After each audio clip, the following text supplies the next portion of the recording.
এখনো বাংলাদেশে জেলে বন্দী সন্ন্যাসী চিন্ময় কৃষ্ণ দাস।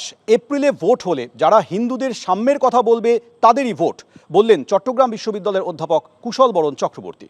তাকে নতুন করে যে আরও 5টা মামলায় অন্তর্ভুক্ত দেখানো হয়েছে বা ওর সাথে যুক্ত করা হয়েছে, এটা একদম ঠিক হয়নি। এবং এটা আমি মনে করি যে কোনো মানুষই জানে যে এগুলো মিথ্যা মামলা।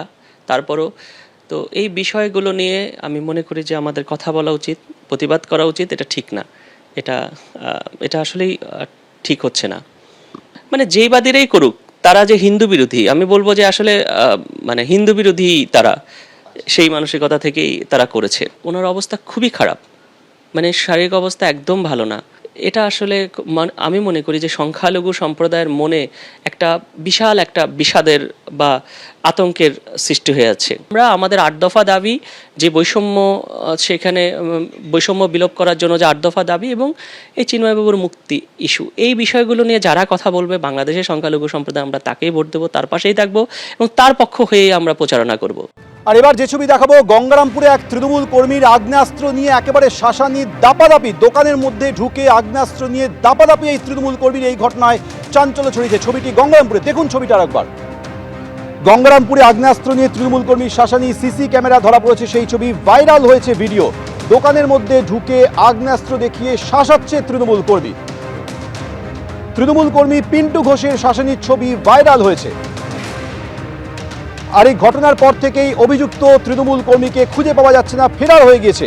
অভিযুক্তদের বাড়িতে পুলিশ হানা দেয়, উদ্ধার হয়েছে কার্তুজ। তৃণমূলের কেউ যুক্ত থাকলে দল ব্যবস্থা নেবে বলে প্রতিক্রিয়া স্থানীয় তৃণমূল নেতৃত্বে। যে ছবিটি দেখছেন, এটি গঙ্গারামপুরে, যেখানে একটি দোকানের মধ্যে ঢুকে এক তৃণমূল কর্মী আগ্নেয়াস্ত্র দেখিয়ে শাসানি। গঙ্গারামপুরের ছবি দেখছেন, সিসি ক্যামেরা ধরা পড়েছে সেই গঙ্গারামপুরে একটি দোকানের মধ্যে তৃণমূল কর্মী আগ্নেয়াস্ত্র নিয়ে ঢুকে শাসানি দিচ্ছে।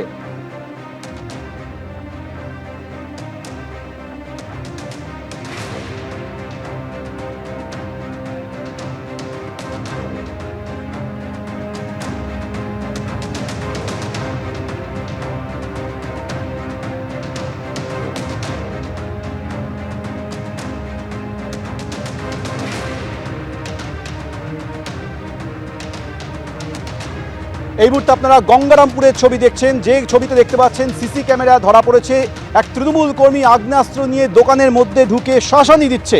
তৃণমূল কর্মী পিন্টু ঘোষের বিরুদ্ধে অভিযোগ উঠেছে, সিসি ক্যামেরা ধরা পড়েছে এই ছবি। এই ছবিটি দেখছেন গঙ্গারামপুরের, সিসি ক্যামেরার এই ভিডিও ভাইরাল হয়েছে। এই ঘটনায় অভিযোগ দায়ের হওয়ার পর অভিযুক্তদের বাড়িতে পুলিশ হানা দেয়, কিন্তু তাদের পায়নি, উদ্ধার হয়েছে কার্তুজ। আর এই ঘটনায় যখন স্থানীয় তৃণমূল নেতৃত্বের সঙ্গে যোগাযোগ করা হয়, তারা বলছে যে কেউ যদি যুক্ত থাকে সেক্ষেত্রে ব্যবস্থা নেওয়া হবে। এ বিষয়ে আরো বিস্তারিত বলবেন আমাদের প্রতিনিধি সুদীপ চক্রবর্তী। সুদীপ, দেখো, তোমাকে বলি, এই ঘটনা কিন্তু গতকাল দুপুর 2টো নাগাদ ঘটনা ঘটে। গঙ্গারামপুরিতে একটি ডিপার্টমেন্টাল স্টোরে কিন্তু দুজন তৃণমূল কর্মী দুপুর 2টো নাগাদ সেখানে ঢোকে। তাদের সেই দোকানের সামনে একটি কনস্ট্রাকশনের কাজ চলছিল। কি কারণে কনস্ট্রাকশনের কাজ চলছিল সেই নিয়েই কিন্তু তারা শাসনা শুরু করে এবং দোকানে যারা কর্মচারীরা ছিলেন তাদেরকে তারা বলতে থাকে মালিককে ফোন করে মালিককে ডেকে আনতে। তারা মালিককে ফোনও করে, কিন্তু কিছুক্ষণ দেরি হয়ে যাওয়ার জন্য তারা কিন্তু কিছুক্ষণ ভেতরে থেকে তাদেরকে শাসানি দিয়ে, আগ্নেয়াস্ত্র তুলে তাদেরকে শাসানি দিয়ে তারা কিন্তু বেরিয়ে যায়। এই ঘটনা, এই সিসিটিভির ফুটেজ যখন আজ সকাল থেকে ভাইরাল হতে শুরু করে, সেই নিজেদের রাজনৈতিক চাপানোত্তর তৈরি হয়েছে। গঙ্গারামপুরের বিজেপি বিধায়ক সত্যেন্দ্রনাথ রায় যেটা জানিয়েছেন যে এরা তৃণমূল আশ্রিত দুষ্কৃতী, এরা তৃণমূলের বিপ্লব মিত্র মন্ত্রী যিনি রয়েছেন তার ঘনিষ্ঠ লোক। এরা তোলাবাজি করাটাই এদের কাজ এবং এরা এই তোলাবাজি সহ গত বিধানসভা নির্বাচনে এই দুষ্কৃতীদেরই তাণ্ডব চালিয়ে বিধানসভা নির্বাচনে কিন্তু বিজেপিকে হারানোর চেষ্টা চালিয়েছিল এবং তিনি অভিযোগ তুলেছেন। এই ঘটনা নিয়ে আমরা যখন শঙ্কর ঘোষ, ব্লক সভাপতি তৃণমূলের যিনি রয়েছেন, তার সঙ্গে শঙ্কর সরকার, তার সঙ্গে আমরা যোগাযোগ করেছিলাম।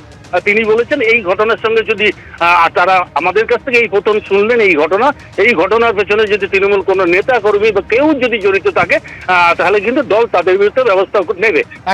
তুমি আমাদের সঙ্গে থাকো।